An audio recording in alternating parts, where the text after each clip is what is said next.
It's been a couple of months since we've had a chance to actually sit down and chat on the program with Lieutenant Governor Janice McGeachin.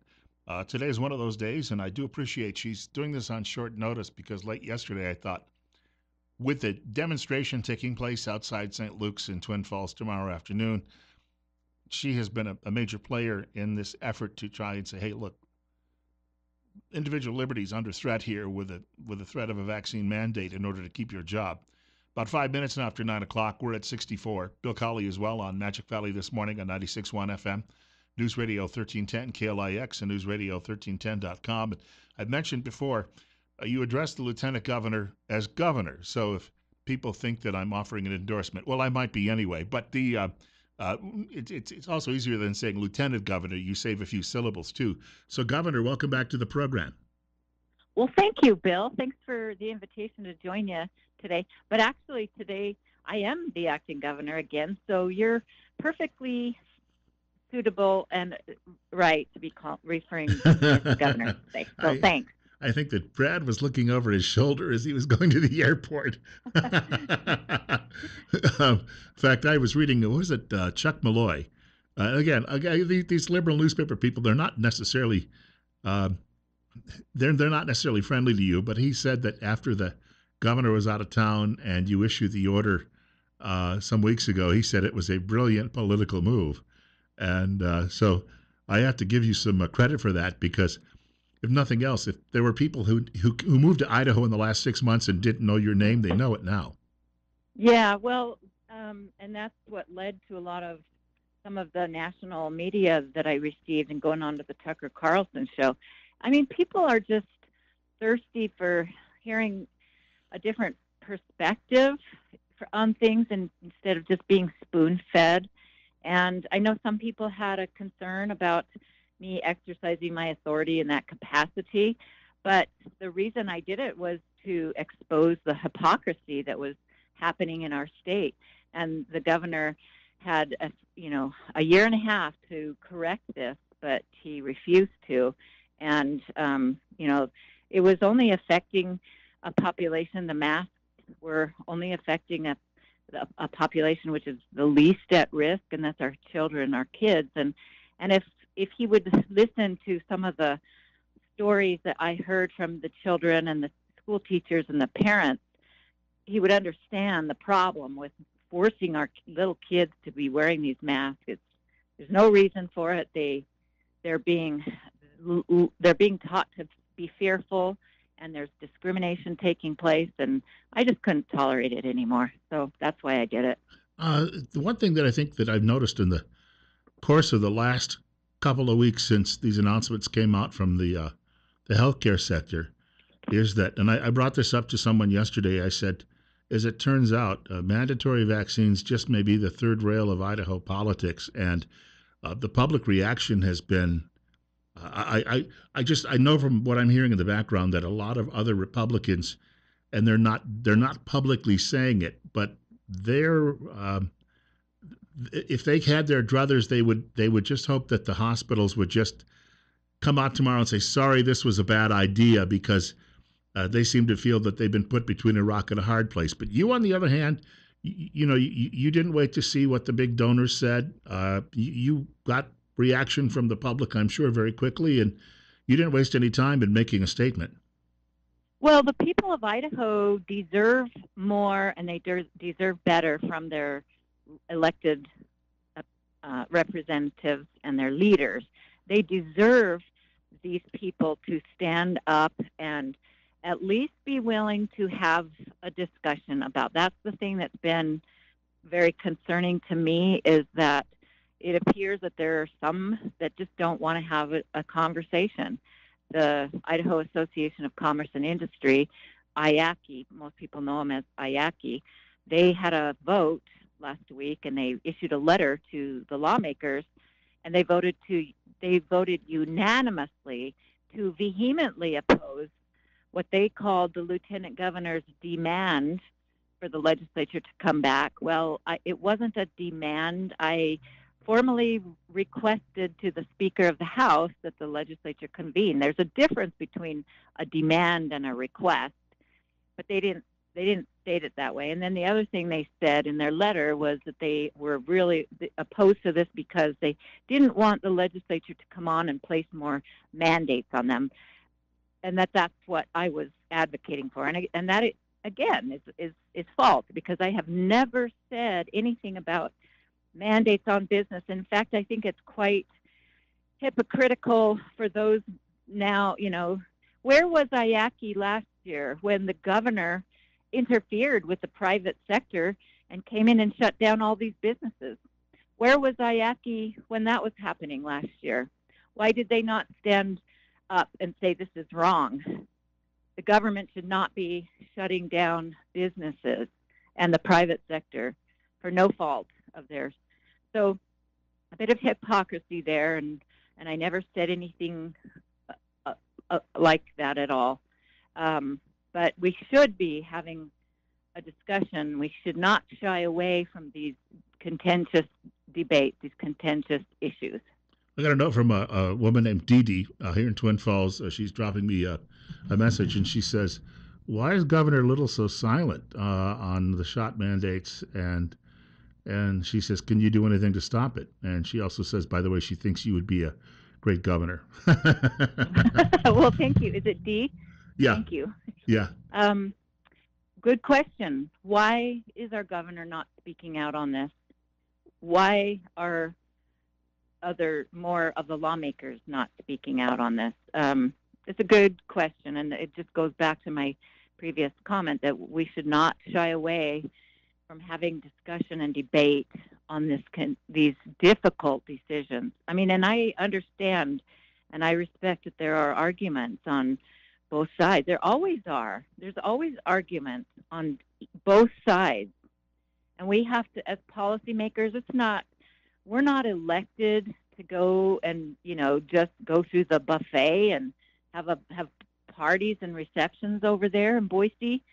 We're elected to deal with some of these difficult decisions, and so the people of Idaho, that's what they deserve, is to have elected people that are ready to come to work, and a lot of them are. I'm not casting all of them in this light, but there needs to be more discussion. Got another message. This comes from Doug, listening in Teton Valley, and he said, "Please let our Lieutenant Governor know she's earning votes in Teton County."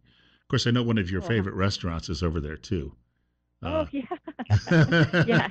yeah. Well, that's awesome. Thank you for the note there. What I guess is troubling to most people is, and I've listened to all the logical arguments about, well, we don't want to get in the way of business in Idaho, and it's an at-will state, et cetera, et cetera, et cetera. But Butch Otter, the first time I ever met Butch Otter, he told me that he said that the rights, individual liberties in this state are what they look at first. And Brad Little happened to be at that meeting too as well. And I just they've got to realize that from that public opinion, ultimately, because with an election coming up, public opinion is going to be a lot more important than just saying, well, in Idaho, our philosophy is there's so many people apparently who are just plain tone deaf to what the public is looking at. Yeah, absolutely. And I mean, I gotta just question why is all this happening in Idaho, red conservative Idaho of all places, when we look at states like Florida. DeSantis issued this executive order 2 months ago that banning the vaccine passport, and even Governor Little put out he did the same. He issued an executive order banning a vaccine passport, but this only applied to state employees and people who came into state facilities to receive a service. And so why is it okay for those employees to be protected from this, but not those in the private sector? These are good questions that we should be asking. From Sue in Twin Falls, and I guess this one might be better for a lawyer, but it said, do workers have legal recourse if they're fired from St. Luke's for not taking the shot? I guess that's a question. I don't know the answer to that. I don't know if you've talked to anybody about that as well. Well, there may be. I'm part of several chat groups actually that now it's probably 1,500 people in these several chat groups, and there's growing concern, growing discontent on this issue. I tried to convey this to the governor last week when we met, and I asked him the question. I said, do you know what's driving this? Because 3 weeks ago, nobody was talking about this, and then all of a sudden, in one day, all three of the major hospitals in the Treasure Valley put out this memo. And so I went to meet with the governor. I said, Governor Little, what's driving this? Do you know where this is coming from? And he just kind of like, I don't know. Don't know what's going on. He goes, this is not a state issue. He was still views it as a private sector issue, but he seemed unaware of the growing concern. And I mentioned that in our meeting. I said, well, Governor Little, I just want you to know that this is a big issue of growing concern. And I said, have you not been getting calls or emails about this? And he looked over at his chief of staff, and she said, no, we got about 10 phone calls so far. And I looked at Jordan, my chief of staff. I go, Jordan, how many calls and emails have we been receiving on this? I mean, it's in the hundreds and hundreds. And so anyways, where was I going on this, Bill? Right. The legality. If people get fired, what can they do? Well, so there's growing discontent, and there may be a class action lawsuit. There may be a walkout, because this is of such importance to the people. On Monday, there was a rally in front of St. Luke's in Meridian, and 1,400 or 1,500 people were there. And I watched some of the videos that were taken of people driving by, and huge support from the people going by, all honking their horns and waving in support of these healthcare workers. There's no reason why we can't figure this out. That, like, for example, the question has been asked, well, if you've had the COVID and you've got antibodies, why is that not as good or better than a vaccine? Well, that's a good question. We gotta ask them why that's not good enough. But I don't know if you wanted to talk about my letter yesterday, my press release yesterday. From what I have discovered, what I think is driving this is a proposed Biden administration rule, that this is a plan under the Biden administration to have these, all of these healthcare workers vaccinated, and that they may be building in some type of tracking and maybe some type of reimbursement rate, factors that are built into their reimbursement rates, depending on how many of what their data looks like. And this is a rule, a federal rule that was proposed on May the 10th, and I think this may be what's driving this from the healthcare providers. We got to get to a break in about a minute. Before we do that, just quickly, what's the website for your campaign? Yeah, thanks. My website is janiceforidaho.com, JANICE, janiceforidaho.com. If you go online, there's different ways you can support the campaign, and we've got a great merchandise store. You can buy some things and support our campaign. So we'll just encourage everyone to take a look at it. Like ball caps and the like? Yes. Make Idaho great again? Yeah. Yes. Well, we'll pick this conversation up after the break with Lieutenant Governor, today Acting Governor Janice McGeachin. It's 20 minutes after 9 o'clock. We're at 64. Bill Colley on Magic Valley this morning on 96.1 FM, News Radio 1310 KLIX, and newsradio1310.com. Lieutenant Governor Janice McGeachin joining us today, and of course, as we were mentioning earlier, the actual title you call the Lieutenant Governor is Governor when you address the office, but she is also Acting Governor today, and we're at 66. It's 9:24. She's with us for a few more minutes on Magic Valley this morning, unless I can twist her arm, but I know she's likely busy because As acting governor, she's probably got a lot of people trying to reach her. I would imagine that when you're in the acting governor role, it does it considerably add to your duties for the day. It does, but before, do you need any? Are there any get out of jail free cards that you need before noon? Anything there like that, Bill? I can help you out with. Hey, I was sharing with you some of the reaction coming in on our app this morning, and um, it people are. I said this last week on the air that people there's a feeling across Middle America that we have a compact that says I will leave you alone if you leave me alone. But people have come to feel that government and other institutions just mess with them all the time. And I suspect that that's what this is all about. And the feedback you're getting is that people have just said they've had enough. Exactly. For over a year now, we've had government dictate to us how we're supposed to behave, shut our businesses down, tell us we can't go to church, mock and ridicule us for how we choose to live our lives, and we're fed up. And I'm so proud of what I see happening around the state of Idaho.